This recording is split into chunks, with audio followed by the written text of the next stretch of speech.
नमस्ते दोस्तों, आज की कहानी एक ऐसी लड़की की है जिसकी जिंदगी एक रात में उजड़ गई। ये कहानी है विश्वासघात, लालच और उस अंधेरे की जो हमारे समाज के कोनों में छिपा बैठा है। तो चलिए शुरू करते हैं। शहर के बाहरी इलाके में एक छोटा सा मोहल्ला था, शांत, सादा और ऐसा जहां हर कोई एक दूसरे को जानता था। इसी मोहल्ले में रहती थी नेहा, एक 24 साल की लड़की जो अपने सपनों को पूरा करने के लिए दिन रात मेहनत करती थी।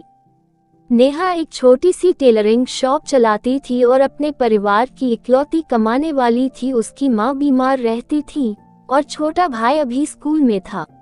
एक दिन नेहा की शॉप पर एक नया कस्टमर आया, विकास। उम्र करीब 30 साल, स्मार्ट, बातों में माहिर और ऐसा लगता था जैसे वो नेहा को पहले से जानता हो। उसने कहा, नेहा जी, मैं आपके काम की तारीफ सुनकर आया हूँ। मेरी बहन की शादी के लिए एक खास लहंगा बनवाना है, क्या आप कर पाएंगी? नेहा ने मुस्कुराते हुए हामी भरी। विकास ने उसे अच्छे पैसे का वादा किया और कहा कि वो अगले हफ्ते डिजाइन और पेमेंट के साथ आएगा। अगले कुछ दिनों में विकास ने नेहा से दोस्ती कर ली। वो रोज शॉप पर आता, कभी चाय लेकर, कभी बहाने से बात करने। नेहा को उसकी बातों में एक अजीब सा सुकून मिलता था। उसने सोचा शायद दुनिया में अभी अच्छे लोग बचे हैं, लेकिन उसे क्या पता था कि विकास का असली चेहरा कुछ और था। एक रात विकास ने नेहा को फोन किया, नेहा, मेरे पास एक बड़ा ऑर्डर है, लेकिन डिजाइन की डिटेल्स आपको अभी देखनी होंगी। क्या आप मेरे ऑफिस आ सकती हैं? ये आपके लिए बड़ा मौका है। नेहा थोड़ा हिचकिचाई, लेकिन पैसे की जरूरत और सपनों ने उसे हाँ कहने पर मजबूर कर दिया। उसने अपनी माँ को बताया और निकल पड़ी। विकास ने उसे एक सुनसान बिल्डिंग में बुलाया जो उसका तथाकथित ऑफिस था। अंदर जाते ही नेहा को कुछ गड़बड़ लगी।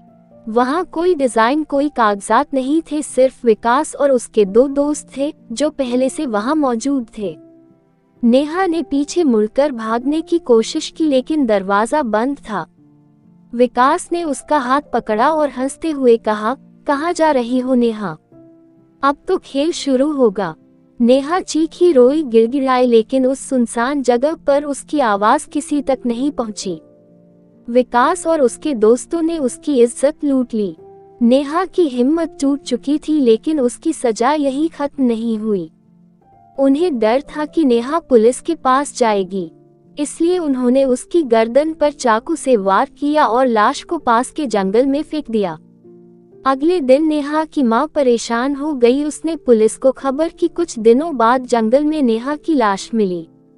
पुलिस ने जांच शुरू की और सीसीटीवी फुटेज से विकास का पता चला। पूछताछ में विकास टूट गया और उसने सब कबूल कर लिया। पता चला कि वो एक गैंग का हिस्सा था जो मासूम लड़कियों को बहला फुसलाकर इस तरह के अपराध करता था। दोस्तों, नेहा की कहानी खत्म हो गई, लेकिन सवाल अभी बाकी है।